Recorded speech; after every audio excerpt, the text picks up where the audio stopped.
Dans notre tradition, il est dit que l'univers est un système organisé qui ne supporte pas la désorganisation, ni à long terme, ni à grande échelle. Il faut savoir que la Terre est le reflet, c'est-à-dire c'est le miroir de ce qu'il y a dans le cœur des hommes. Et les dérèglements que nous voyons, que ce soit sur le plan climatique et autres, ça nous permet d'avoir la température du cœur des hommes, c'est-à-dire le respect accordé à la vie dans son ensemble et d'une façon générale.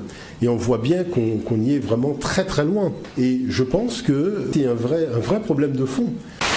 On a des multinationales qui sont constamment en train d'inventer des modes de production agricole avec des engrais chimiques, des fruits qui vont pousser en hors-sol. J'ai participé moi-même à une réunion où il était question d'essayer carrément d'avoir un oranger, c'est-à-dire des arbres fruitiers, mais l'oranger ferait directement le jus sans passer par le fruit. Non mais il faut voir les choses aujourd'hui, on transforme les conteneurs en terrain d'agriculture, c'est-à-dire on va cultiver par exemple des fraises à l'intérieur des conteneurs en faisant de la lumière artificielle pour imiter la lumière du soleil. Donc on voit bien qu'on est dans une espèce de dérive, puisque des intérêts économiques totalement débridés et avec des gens qui ont fait de la cupidité un mode de fonctionnement géopolitique. Ça, il faut se le dire clairement. Cette affaire de on ne peut pas nourrir toute la planète, c'est totalement fou. Vous savez que déjà la taille de l'Afrique n'est même pas la vraie taille. Oui.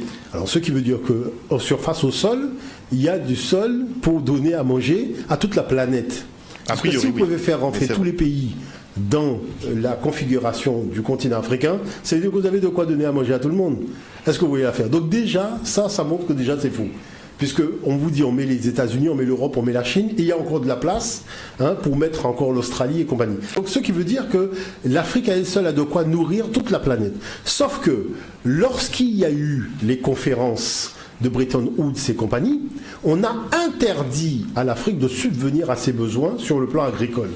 Et toute la production africaine est une production de haut de gamme qui est envoyée en Occident, ça il faut le savoir. Moi-même, j'ai fait un bus Yaoundé à Douala, au Cameroun, je n'ai pas vu un seul champ cultivé. Et pourtant, vous traversez pendant des heures et des heures donc un territoire qui pourrait servir à l'agriculture.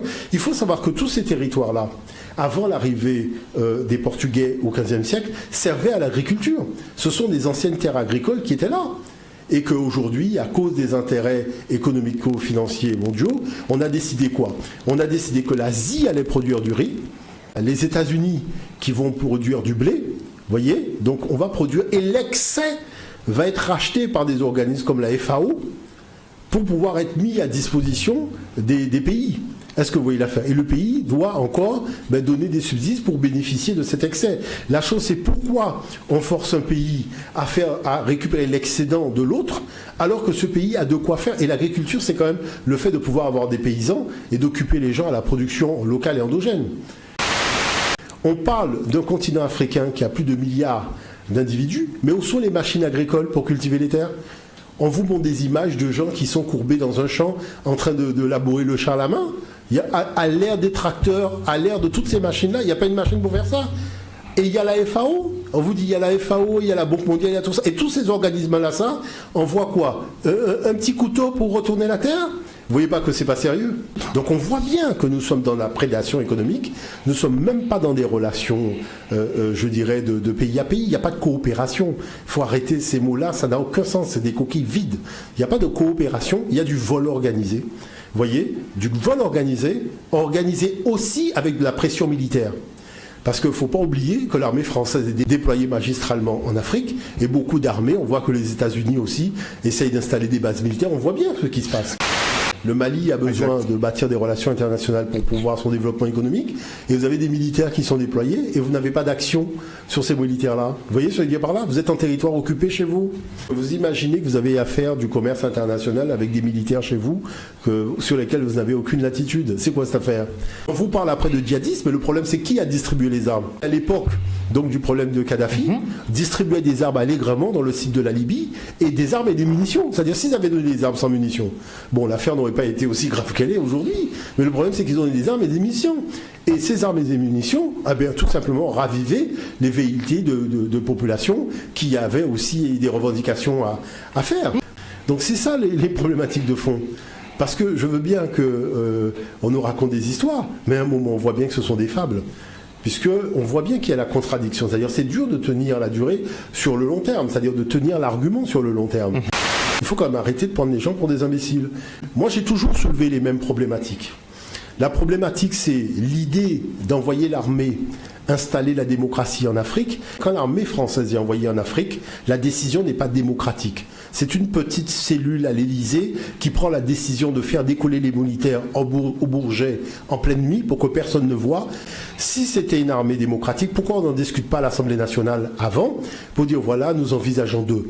Alors la chose, c'est que tous les pays européens savent très bien que la France fonctionne comme une monarchie vis-à-vis de l'Afrique. Parce que c'est le seul pays européen où quand il y a une intervention en Afrique, ça passe pas par l'Assemblée nationale. La Hollande ne peut pas le faire, l'Allemagne ne peut pas le faire, l'Angleterre ne peut pas le faire. Il n'y a aucun pays européen qui peut envoyer son armée en Afrique sans que le Parlement à l'Assemblée soit au courant. Il n'y a que la France qui fait ça. Alors après, venir dire qu'on va maintenir la démocratie, on va installer la démocratie ou parler de démocratie, alors que la décision n'est pas démocratique, il faut quand même arrêter de prendre les gens pour des imbéciles. On voit qu'on a transformé les relations internationales en relations de prédation militaire. C'est-à-dire qu'on voit bien que nous ne sommes plus dans des échanges internationaux. On voit bien que constamment, il est question que d'armement militaire et compagnie. Ça révèle que les Occidentaux sont conscients de leur domination sur le monde par l'arme nucléaire. Et qu'à partir du moment où leur domination est remise en question par un pays, peu importe sa taille, peu importe son nombre d'habitants, qui décide de rentrer dans le cercle de ceux qui possèdent la nucléaire, on voit tous les remaniements, on a l'impression que plus personne ne dort tranquillement, alors que le gars n'a jamais dit qu'il va attaquer quelqu'un.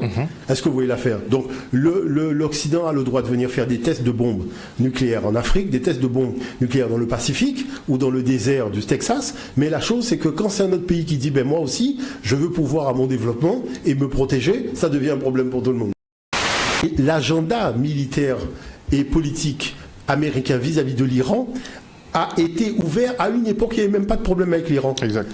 C'est-à-dire l'Iran est devenu une cible stratégique tout simplement pour défendre une chose qui est le dollar. Parce qu'aujourd'hui, beaucoup de nations disent que compte tenu du fait que les États-Unis c'est le pays le plus endetté au monde, on ne peut pas utiliser la monnaie américaine pour gérer les transactions internationales. Et c'est ça qui explique que Bush est descendu voir ses amis arabes pour leur faire acheter près de 500 milliards d'armements militaires, de manière à faire en sorte qu'en fin d'année, le plus grand nombre de transactions financières réalisées dans l'année soit en dollars.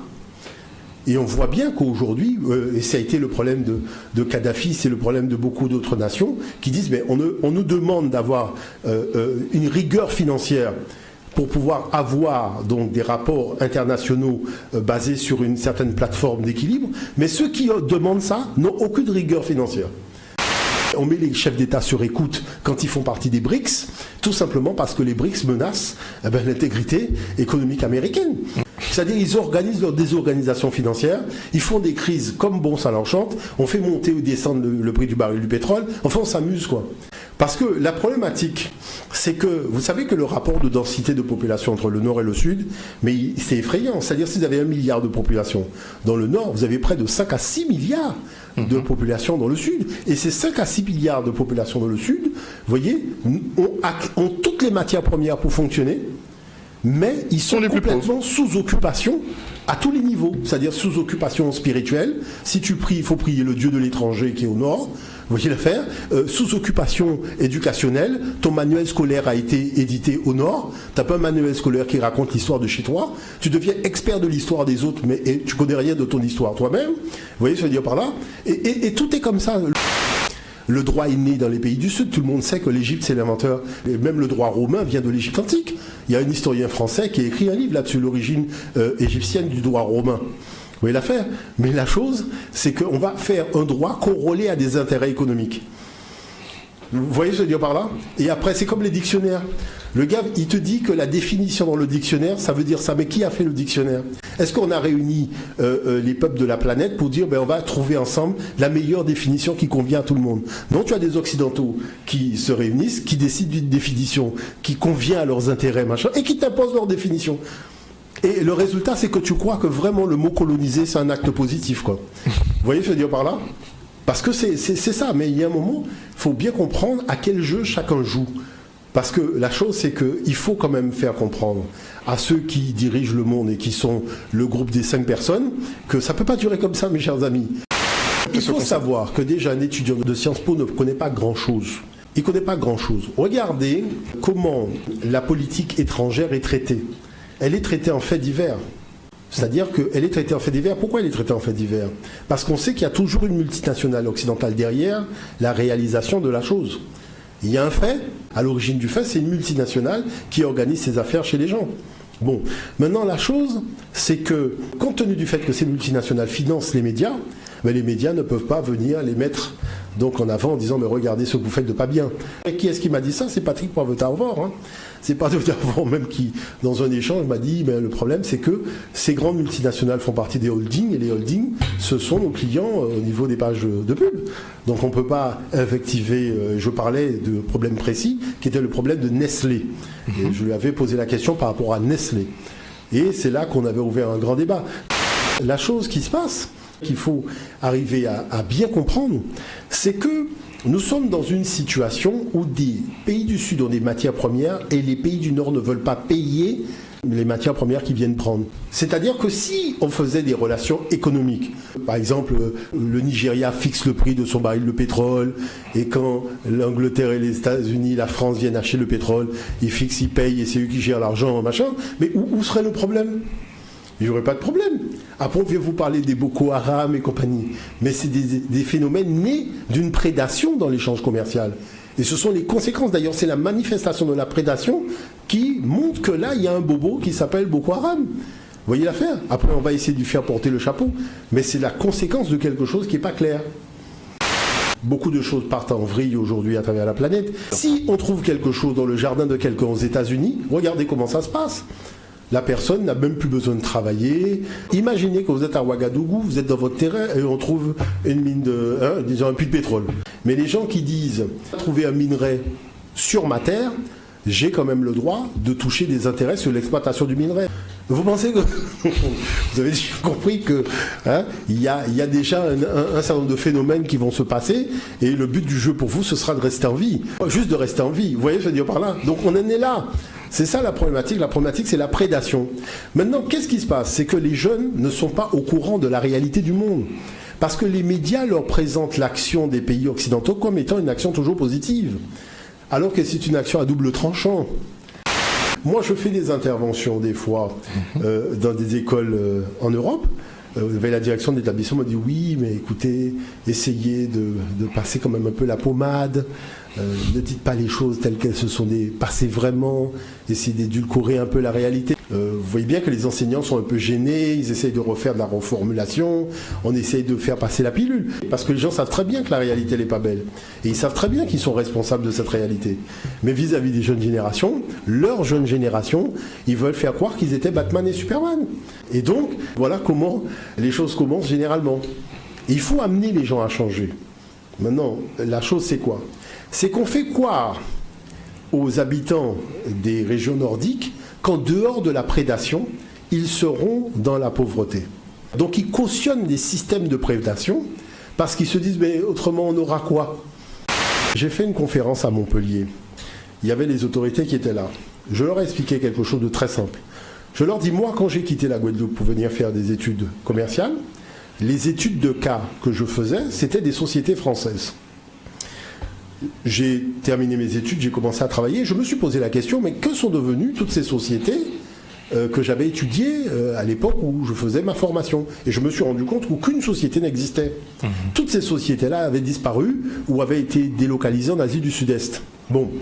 Et la chose, c'est que je leur expliquais qu'on fait croire aux gens que sans l'Afrique, il n'y a pas d'Europe, alors que déjà l'Europe sait très bien se dépouiller tout seul pour perdre toutes ces sociétés.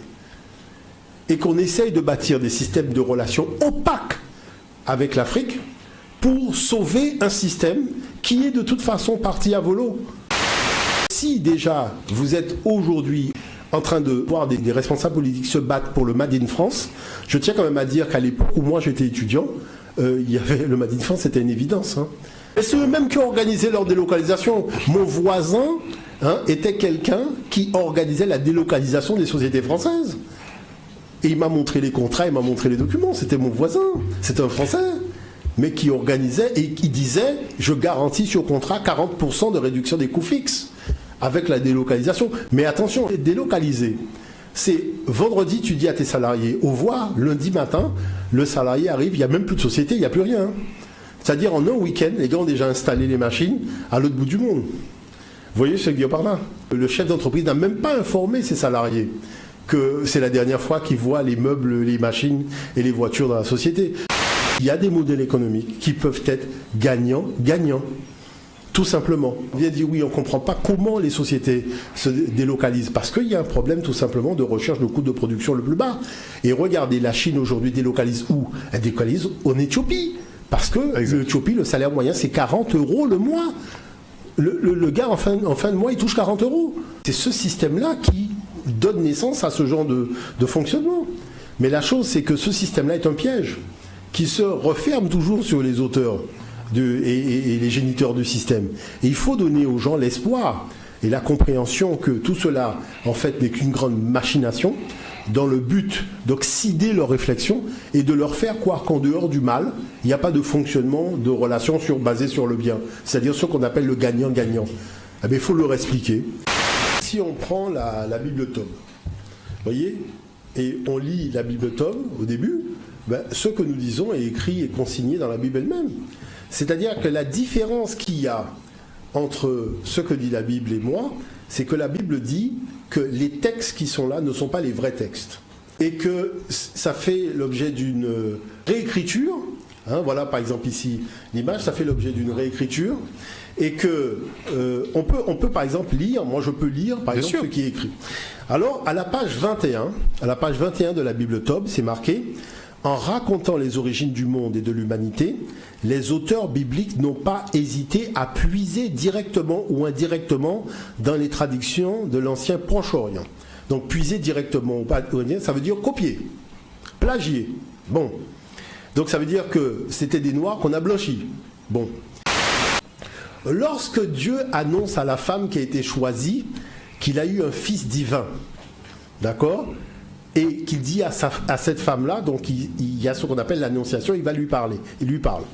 Dans le texte africain, le fils de Dieu qui s'appelle Oussiré, Dieu dit à cette femme: mon fils Oussiré est désormais dans ton sein, ne crains rien à ce propos, tu es celle que j'ai choisie pour m'aider à sauver encore une fois l'humanité malgré eux. Oussiré sera le signe de ma puissance et de ma bonté, ainsi soit-il fait. Vous prenez le texte biblique.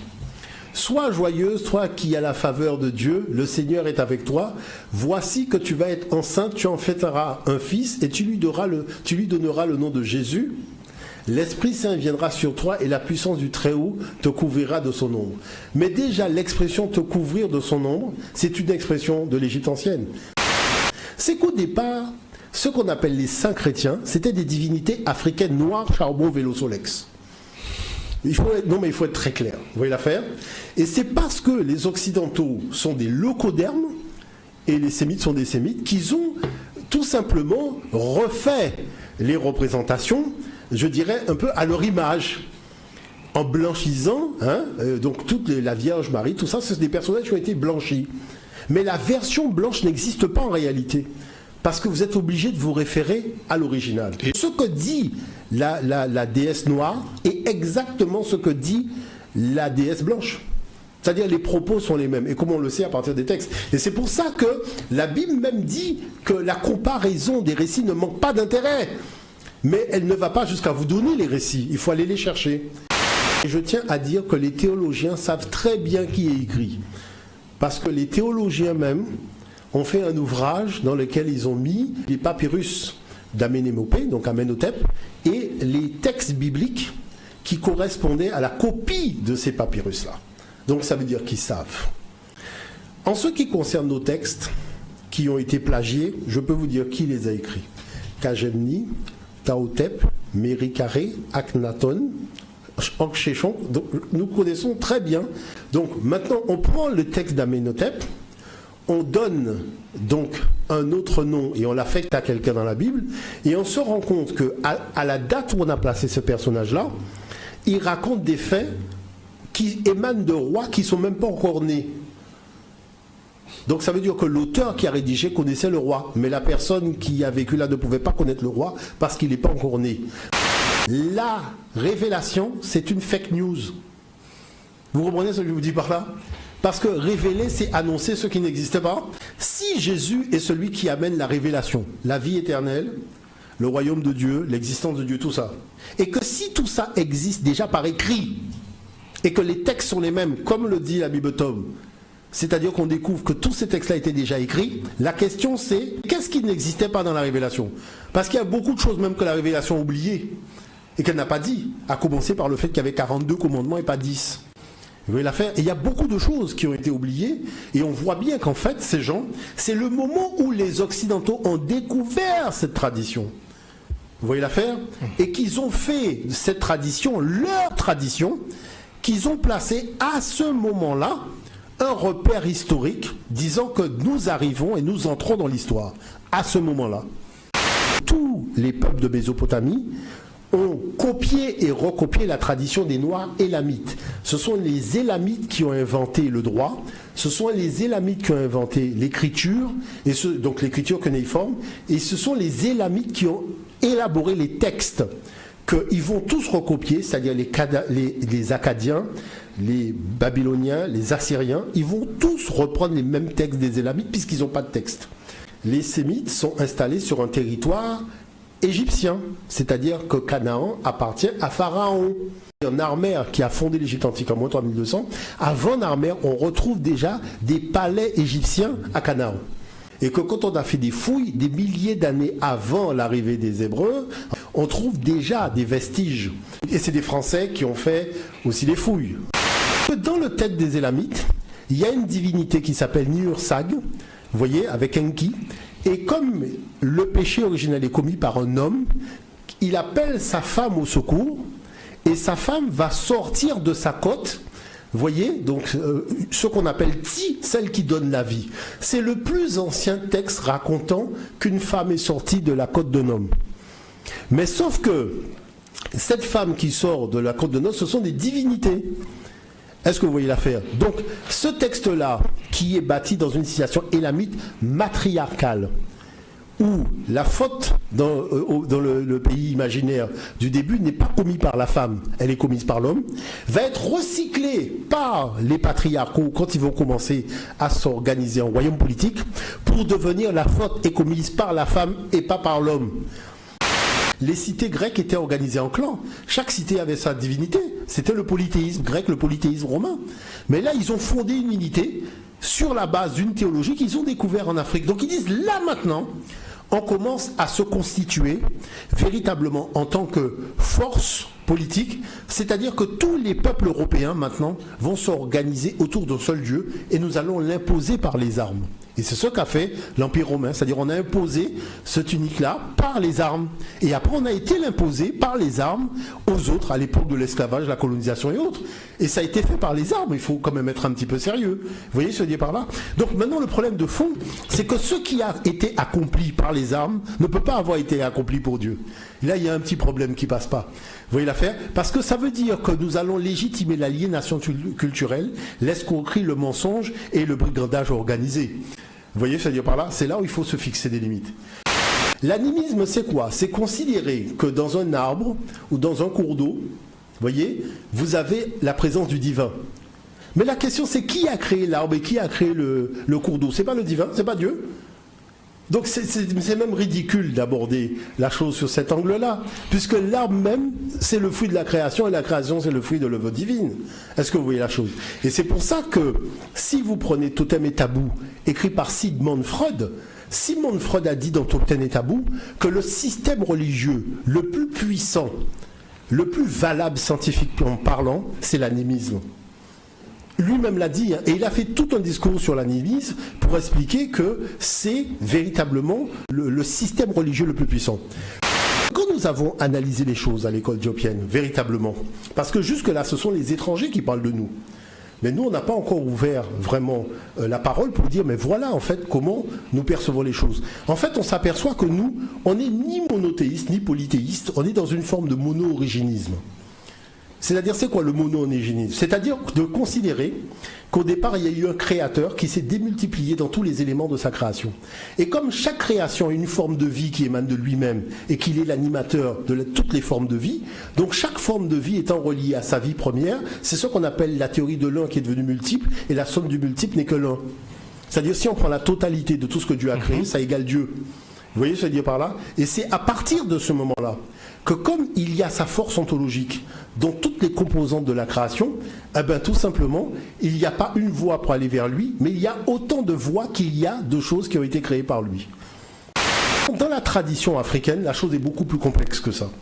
La chose, elle est complexe. Pourquoi? Parce que le mal n'a pas d'intérêt à tuer le bien. Pourquoi? Parce que si le mal tue le bien, le mal c'est tuer lui-même. Parce que qu'est-ce qui permet au mal de savoir qu'il est le mal? C'est le bien. En absence du bien, le mal ne sait plus quelle est sa valeur.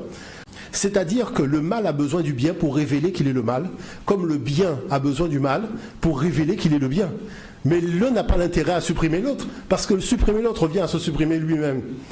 Vous voyez l'affaire? Et ce genre de conception est difficile à percevoir pour ceux qui organisent la binarité. Ça veut dire la binarité, c'est quoi? S'il y a le bien, il y a le mal.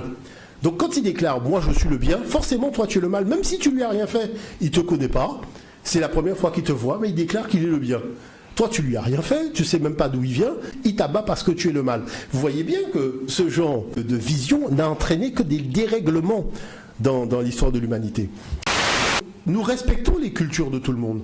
On va respecter la tradition de l'Indien, on va respecter la tradition de l'Européen, on va respecter la tradition de tout le monde, mais on aimerait que tout le monde respecte aussi la tradition africaine.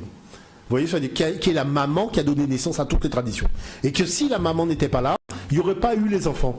Vous voyez? Donc il faut apprendre aussi à respecter l'Africain, et il faut que l'Africain aussi, sur le plan de la spiritualité, de la théologie, apprenne à se respecter.